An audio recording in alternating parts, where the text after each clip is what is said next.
Hey everyone, thanks for tuning in to Mr. B Cooks. Subscribers, you know I'm appreciating you tuning in, and new viewers, you guys gotta subscribe. Tonight we're doing a continuation of Mr. B Drinks.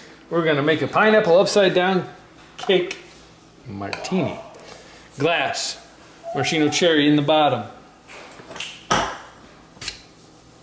Shaker filled with ice. 1 shot of Smirnoff iced cake vodka. Vanilla, Smirnoff vodka, same amount, 1 shot. Pineapple juice, it's about double the shot. Cap on, make sure it's on tight. You know the drill, 30 seconds till you start to feel it, or you might see it. So you can see it's all combined. And we're gonna go ahead and pour it in. Okay. I'm just going to pour this straight into the glass.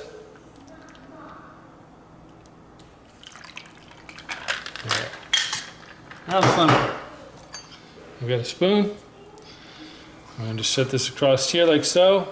And if you're wondering why I had this one in kind of a pourable glass, slow and steady wins the race. Remember that. The reason that I'm pouring it over the back of the spoon and down the side of the glass is I'm trying to preserve that nice bright yellow color and put the red on the bottom.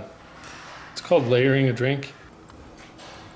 So there you go, it's nice and layered. You get the cherry with just a touch of grenadine in it to make it nice and thick. That's cherry juice.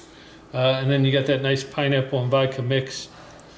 I'm going to garnish this with 2 wedges and another maraschino cherry on a toothpick.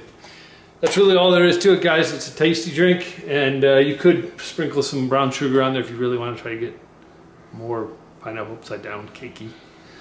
You know the drill. Subscribe, share, like, comments down below. Let me know what you do for your pineapple upside down cake shot or martini. Otherwise, check back for the next video, and as always, take care.